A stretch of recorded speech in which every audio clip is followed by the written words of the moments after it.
Time for some FGTB, and there's only one place to start. Jennie Baranzczyk and the Oklahoma Sooners are going to the Sweet 16. Dude, that was a beatdown of Iowa. Crazy. A lot of fun to watch. They are, when they get rolling, I mean, they are hoisting threes left and right. Reagan Beers was just destroying Iowa on the glass. I mean, I think we had like 64 rebounds to like their 30 overall, 20 offensive, 20 plus offensive to their like 4 or 5. That was something to watch. They had 25 more shot attempts than Iowa. Hard to win. They also shot 20 more free throws than Iowa. And it was because, like you mentioned, Ted, they just completely dominated the glass. Yep. And the game felt very big for Jennie Baranzczyk. I can only imagine how thrilled she was with the way that her team responded to that challenge. Yep. I mean, that was an absolute dismantling of the Hawkeyes. And Iowa's a solid team. Good team. Yeah. And we talked about it with the game being at 3:00 on a Monday. Didn't really help us out. I wasn't able to be there, but for 3:00 on a Monday, it looked like a pretty nice atmosphere in there. That was cool. Yeah. A lot of other OU athletes, a lot of other OU coaches in there supporting them, ton of Sooner fans. It did seem like maybe the best atmosphere they've had all season long. I think that's fair to say. But I think one of the most impressive things about that game is from an offensive production standpoint, it was a relatively quiet game for Reagan Beers. Yeah. Now, maybe it's because they kept hitting her in the face. Took a couple across the nose there. But I thought you didn't get the normal production from Beers offensively. Other people stepped up. They had like 6 women in double figures. Yeah. You had Beers, but I thought Skylar Vann was really good again. Peyton Verhulst was awesome. Liz Scott hit some big shots. Zaya Vann came in and immediately had a big impact. And then after the Florida Gulf Coast game, we said, hey, they got to get more from Sahara Williams. They just have to. She's too talented not to have a bigger impact. She must listen to the pod, Ted, because she was awesome in this game. I mean, especially early. I felt like she set the tone that Iowa wasn't going to have a chance in the Lloyd Noble Center that day. I thought that was great stuff from Williams. Yeah, and she did a little bit of everything. Shot the ball well. I thought she made some great passes. I mean, I love the way they move the ball. They're constantly cutting to the basket. Looks like, it's like give and go stuff, and they just pour it inside. I thought she passed the ball really well.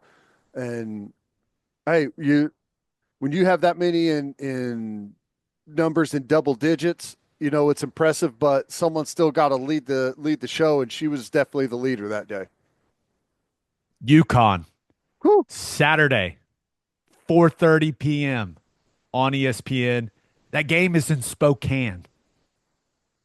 Going to be a tough challenge. Yeah. Is it scary that UConn went and beat South Carolina at South Carolina by like 30? Slightly terrifying. Probably why the Huskies are a 14.5-point favorite. But, and I truly believe this, if OU plays the way that they played against Iowa, if they play with that energy, that intensity, anything can happen. Now, it all starts with slowing down Paige Bueckers. Girl is an absolute baller. But there's just no doubt the Sooners got to play their best game of the season to win. Mm-hmm. They got to play their best game of the season to have a chance. And I hope that we get the same intensity, the same effort that we saw against Iowa. It's hard to replicate that because you were in your own building, big crowd, like that whole thing. But You got to find a way to bring that level to the state of Washington against UConn. And if Yeah. you do that, they call it March Madness for a reason, okay? Yeah. We'll see. And they got some momentum right now. They've played really well. They're in the Sweet 16, coming off of a really good performance. I mean, that's where you want to be mentally, with some momentum, everything kind of the wind at your back, so to speak, as you go in to play a really tough team. I mean, I would much prefer them to be where they are now than maybe having struggled and just found a way to win it late at home. I They probably got a lot of confidence going into that game. I'd be lying if I didn't say I've peeked ahead already. You beat UConn, you find a way to pull off a massive upset. Got a legit chance to go to the Final Four. Yeah. Because, and I hate it, Juju Watkins goes down with the ACL for Ugly USC. too. Just brutal, man. If you haven't watched her ball, she is just absolutely fantastic to watch. But she's out. And it's USC and Kansas State in the other game there in the Spokane Regional. Oh, you could beat both of those teams. A Juju Watkins-less USC or Kansas State. Yeah. Like if you somehow get through this game, like they got a legit chance of going to the Final Four. So you got to get through UConn, which is quite the obstacle with the squad that they have. But yeah, if you find a way, could be Final Four bound, man. That would be a lot of fun. It's awesome. And, I think it helps a lot. There's a spotlight on the program right now. You make it to the Sweet 16. People are talking and people are noticing what Coach Baranczyk's done with that program. And then in the meantime, you land the number one recruit in the country. You happen to go pull off a UConn win. There's going to be a lot of visibility on the Oklahoma women's basketball program. That's a good thing. And there's going to be anyways. You know how excited I was? I inquired about a jersey patch sponsorship for women's basketball next season, if that was against any rules or not. Oh, okay. I'm told there are rules against it. I then responded with, please let me know if those rules change. Because, and I want to focus on this year's team because they're on a great run. They got a great opportunity against UConn. But all of a sudden, you start thinking about next year. They're going to be preseason top 5, Yeah, top potentially. 8, top 5. Because remember, Beers is back, Verhulst is back, Williams is back, and then you're going to add Aaliyah Chavez, who, if you haven't watched her highlights, she can absolutely hoop. She could score. And Jennie Baranzczyk likes people that score. And her style totally fits how they play. I love it. The Jordan Brand deal and that whole thing and how that's working out. Like, I think that played a significant role in her choosing Oklahoma. But I think That's what it's for. That's what it's for. I think the biggest difference maker was Jennie Baranzczyk and the style of basketball that she wants her players to play. Yeah. I think Aaliyah Chavez looked at that and went, I want to do that. That looks a lot more fun than setting up a bunch of half-court sets and throwing it into the posts all the time. And I want to do that. I want to play up and down. And they still do some of that stuff with Reagan Beers, obviously, but it's like a hot potato out there, man. It's like the ball's hot coals and you got to get rid of it and shoot it at the basket if you play for this team. It's great. Yeah, if you catch it out, if you've got a window and you catch it outside the arc, that thing's going towards the hoop. As God intended. Yeah, that's right. It's fun. So I think it's fair to say Jennie Baranzczyk in Oklahoma women's basketball had a hell of a week. They did, and they deserve it. I'm really happy, and it's one of the things that Coach Baranzczyk has been so good that you start to worry about keeping her. That everyone's going to. I mean, she's getting the attention, and that's a great thing, but. Getting the number one overall recruit, that throws a nice little anchor out there, doesn't it? We must protect her at all costs. That's right. Pay Jennie B what she wants, what she deserves. She's great. Just a complete stud. All right, little OU men's basketball. No news really. Yeah. Seems like the coaching dominoes won't fall until Kevin Willard at Maryland decides what he's going to do. Villanova job still open. Porter Moser's name still being mentioned every single time that discussion takes place. I guess if you're looking for a silver lining of the first round exit is they've gotten to focus on the portal, and you've seen several guys that are where OU's in, the final 2, 3, 4 that have entered the portal, but it's just insane that the portal opens in the middle of the tournament. It's crazy. I guess it's no different than when it happens in college football, but it feels like an unnecessary distraction when the focus is supposed to be on the sport. Right. Yeah. No, Not great. It's not great. But you heard what Porter said. You win basketball games in April and May in the transfer portal. And that is number one. It's true. Whenever you look at, did you see the breakdown of the teams in the Sweet 16 of the transfer guys on all the rosters? It's insane. It's why it's really, really hard to get super into college basketball now. Yeah. It can definitely be, but it is what it is. And whenever you look at that and you hear what Porter said, it's like he is letting it be known. If we want to compete, we got to have the resources to win in April and May. I mean, that's just how it is. Just the truth.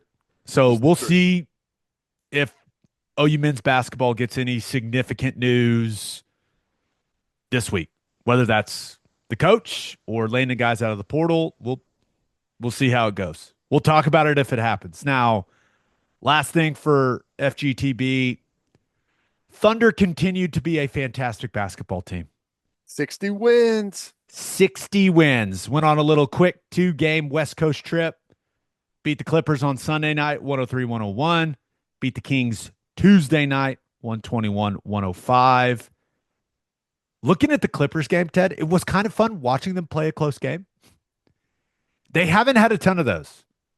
The last 3 or 4 minutes of the game where, hey, it's tied. Let's see what happens. They've been so good that they haven't been in a ton of those situations, and still no Jalen Williams in either of these games, but Thunder found a way to get it done against the Clippers. And something that is very, very encouraging is Alex Caruso may be the reason why they won that game late. And he's found his rhythm. He looks healthy. He is undoubtedly playing his best ball of the season. And that is very, very encouraging for this team as the playoffs approach. Yeah. Well, it's awesome that they are still winning at the clip that they are. And, the last 10 games or so of the season, it becomes interesting with people that have maybe mailed it in, people that are maybe set in their slot in the standings and where everything's going to fall. So, and that includes the Thunder and what they do. We talked about it. Who do they rest? Who do they play? How do they stay sharp? What are they going to really focus on? But it's nice to be in the position they are where they locked up everything, and now they've got a 2-game lead over Cleveland on the overall home court. So in a great spot, man. Continue to be. They're already, picking and choosing guys to rest each game. And they're still 14-1 in their last 15. Nuts. Shea is amazing, although the Clippers did about as good of a job as I've seen anyone do. That was as inefficient as you're going to see SGA. But I still think I think he's going to win MVP. And I think the fact that the Thunder they tied a team record in wins, and there's still 10 games to go. I know. What do you think the number is they get to? They can win 70. I mean, when you look at the schedule, Grizzlies, Pacers, Bulls, Pistons, at Rockets, Lakers, at Suns, at Jazz, at Pelicans. They can win all 10 of those games. They're not going to. Like the two against the Lakers are interesting because the Lakers at that point are going to have really nothing to gain, right? In those games, I don't know. depending That's on the what thing happens that behind makes them. it interesting. Like at the game at Phoenix, Phoenix is going to be in a battle to make the play in. So that's a game you could look and go, hey, Phoenix is going to need that game. Maybe you don't play Shea or something. Like there's going to be some where, but they've been so good even with a bunch of guys out. So in the last 10, my expectation is probably 7-3. You end up with 67 wins. I think Impressive. worst case scenario, the last 10, you're 5-5, you're a 65 win team. I mean, Pretty dang good, man. it has to be one of the largest crushes of a win-loss over under in history, right? It's it's really nice when you can cash the ticket early. Yeah, it's It's been really nice. I cash for a long time now. one very important thing though for this team. They got to get J-Dub back on the court. Yeah. And I know that hey, he's getting rest, he's getting back from the hip, like I get it. I think if the playoffs started, like he'd be on the court. But you've got 10 games left. There's a fine balance, in my opinion, between getting him the recovery and rest he needs and getting him back in a rhythm before the playoffs. Like I would love to see him out on the court against the Grizzlies. I just think that you've got to get him back into that groove, back into that rhythm, and you want that chemistry for this entire roster as you're ramping up for the playoffs. I know that you're going to rest guys over these next 10 games. I get it, but I don't think this is a situation where you want him to play 2 or 3 games and then okay, it's playoff time. You know what I mean? Yeah. Yeah, you've got probably what, 3 weeks before playoffs start? April 19th is I think the Thunder will play April 19th or April 20th, Yeah. which, by the way, April 19th, very significant date in this state. You get the Thunder with a home playoff game on April 19th, buddy, you ain't got a chance. I'm just pointing it out. That's right. Mortal That's right. lock of the century right there. That's it. That's it. No, I think they're in a good spot, and uh time is on their side right now for getting some guys back fully healthy, but finding the right balance. That's going to be the critical thing between now and then. We got the best squad in the league, y'all. Woo, It's good to be us.